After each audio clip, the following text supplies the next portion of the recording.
Halo semuanya, terima kasih sudah kembali ke channel aku, Farah Rusmita. Dan buat yang baru datang ke channel ini, baru visit ke channel ini, makasih juga. Semoga kedepannya kalian akan terus pantengin channel aku.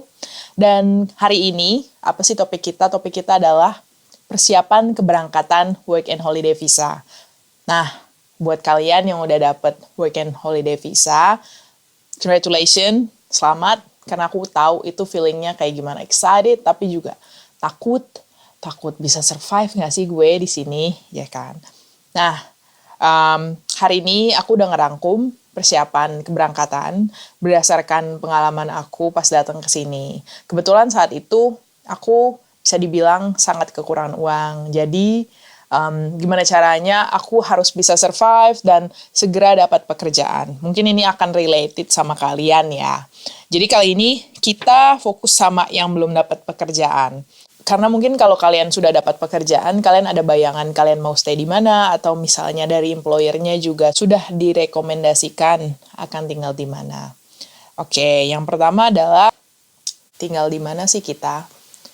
Ada orang yang misalnya kalau bisa kita free dulu sebelum dapat pekerjaan. Karena kan berusaha untuk tidak menghabiskan uang ya. Untuk kalian yang misalkan ingin free accommodation, kalian bisa coba Couchsurfing. Kebetulan waktu itu aku mendapatkan tempat tinggal dari Couchsurfing.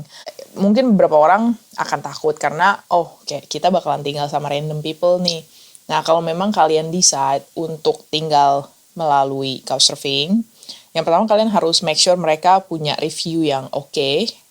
Terus juga harus verified akunnya, dan kalian juga harus kasih tahu orang sekitar kalian akan tinggal dengan orang ini, lokasinya di mana, in case aja jaga-jaga.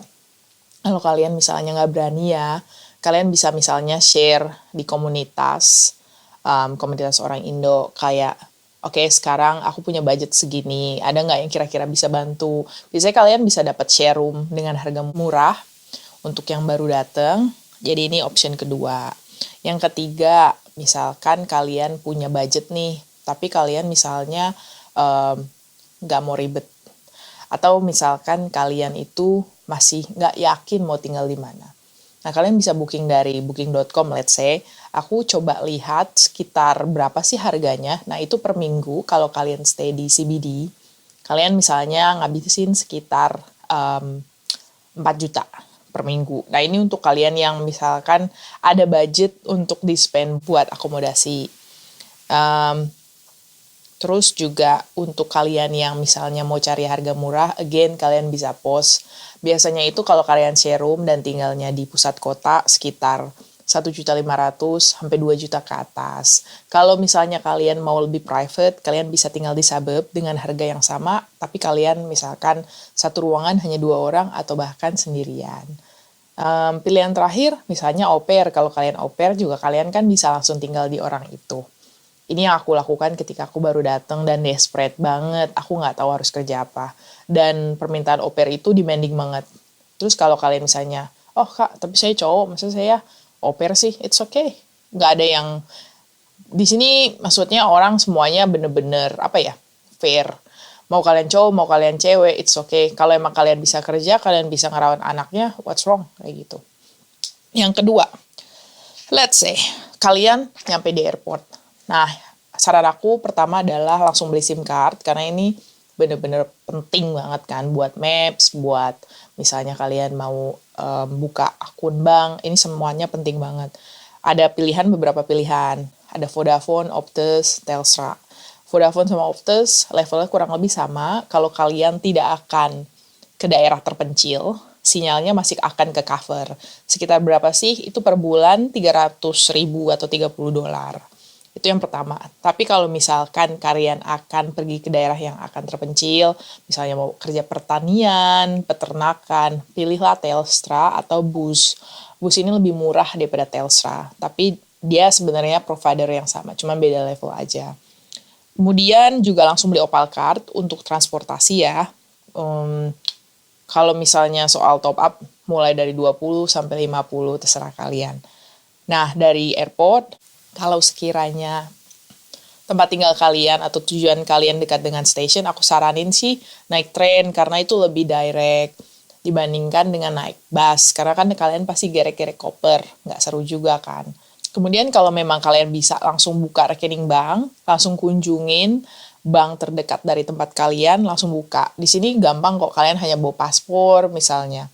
Dan ingat, debit card ini juga berguna untuk nge-tap Opal. Jadi kalau misalnya Opal kalian ternyata nggak ada isi, anytime kalian bisa nge-tap debit card kalian. Karena di sini debit card juga bisa berfungsi sebagai credit card. Kemudian untuk soal makan. Untuk soal makan itu, kalau kalian stay di CBD atau di pusat kota, kalian bisa ke Paddy's Market, yang mana di situ banyak orang Asia jualan kayak buah-buahan, sayur-sayuran, itu lebih murah dibandingin harga supermarket. Kalau untuk supermarket sendiri, kalian bisa ke Coles, Woolies, sama IGA. Dan misalnya kalian bisa masak untuk beberapa hari untuk menghemat pengeluaran. Untuk pilihan lain, biasanya kalau kalian stay di city atau misalnya kalian lihat kayak Asian shop gitu, biasanya mereka sekitar abis jam 2 itu selalu banting harga guys. Jadi ini juga pilihan bagus nih, misalnya kalian agak bosen dengan masakan sendiri, bisa kayak gini. Misalnya dari harga nomor 12 bisa jadi $5 atau $8 kan lumayan ya, kayak gitu. Terus untuk pekerjaan selalu ingat bahwa di sini itu di Australia itu sebenarnya demanding dengan pekerja. Jadi selama kalian berusaha, selama kalian nggak picky, kalian pasti akan dapat pekerjaan. Aku bisa jamin itu. Dibandingin di Indo peluangnya lebih besar. Tapi balik lagi, nggak picky. Nah, yang pertama pastinya dari info komunitas. Yang kedua, sambil kalian jalan, kalian bisa lihat kalau ada lowongan-lowongan. Yang ketiga, dari Gumtree, ini yang tidak terlalu official, jadi harus be careful sama scammer. Terus juga jangan taruh nomor telepon, cuma taruh email. Yang keempat, yang aku suka biasanya adalah Indeed-nya Australia dan Seek-nya Australia. Ini yang official. Dan kalau untuk buat CV, buat resume, to the point aja. Nggak perlu cantumin umur berapa, di sini orang nggak peduli. Oke, itu adalah info terakhir dari aku hari ini. Makasih udah kunjungin channel ini, dan semoga kedepannya kalian akan terus visit dan kasih feedback untuk aku. Have a good day guys. Bye.